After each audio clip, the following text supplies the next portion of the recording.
Who's most accountable for the Lakers' blowout loss? Well, I'm going to put most of the onus on LeBron James and Coach Frank Vogel. I mean, listen, it's a game 6. It's not a game 7.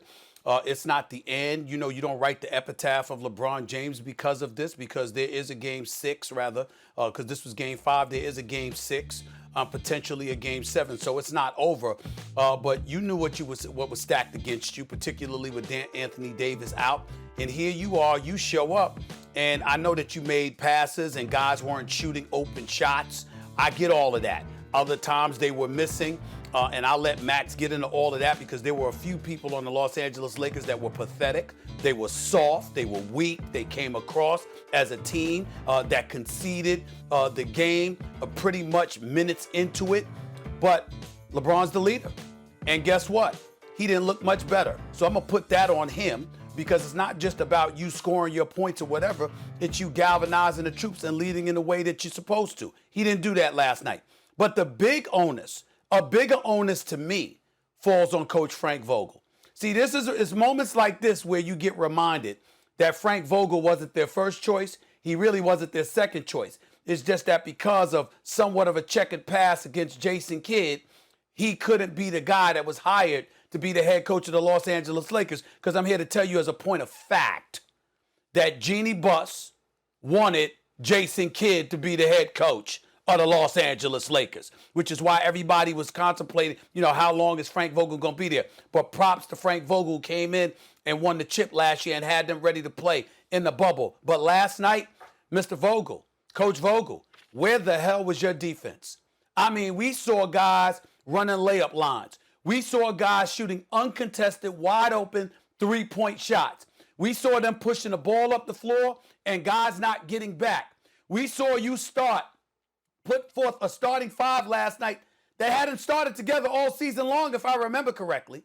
And by the way, where the hell is Montrezl Harrell? Where the hell is he?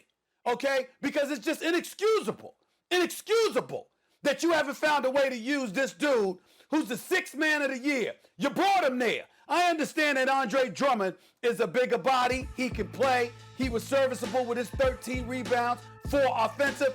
But Montrezl Harrell is an Energizer Bunny. He's a dog, and I mean that in a positive way. He's a dog. Where the hell is he? You got to put him out there.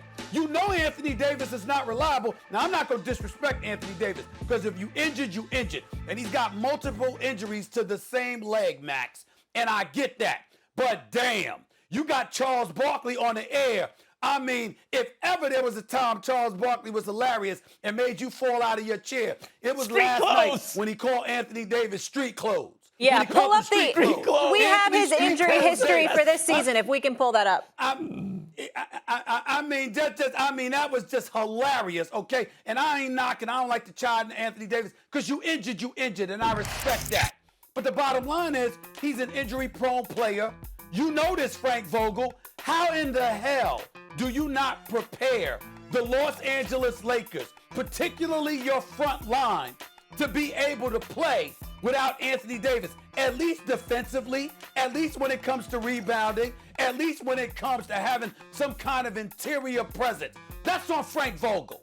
That's on Frank Vogel. Yeah. So I'm just looking at it, Max, and I'll hand it off to you by saying this.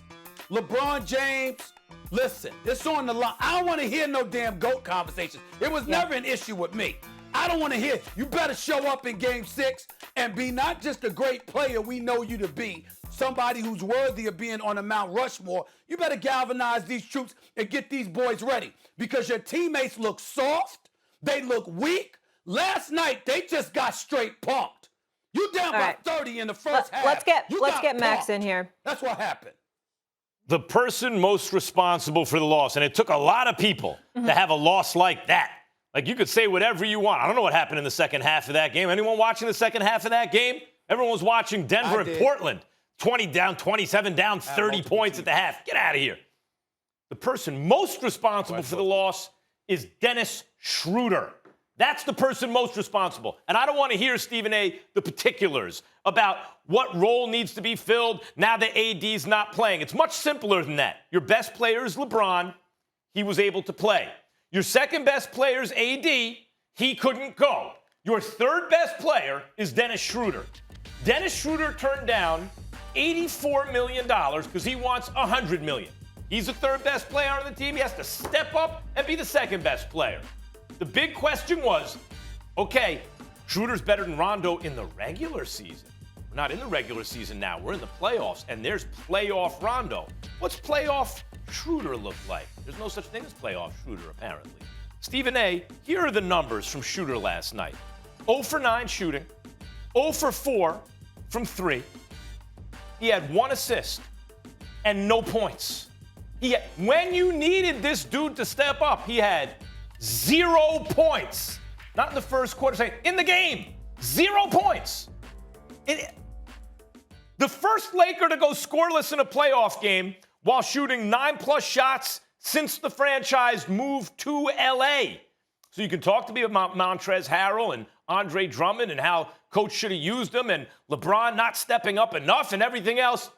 Your wannabe $100 million point guard needed to step up, and he gave you 0 points. He did something that no one has ever done with the Los Angeles Lakers. If you're looking for one guy to blame, Schroder deserves it most.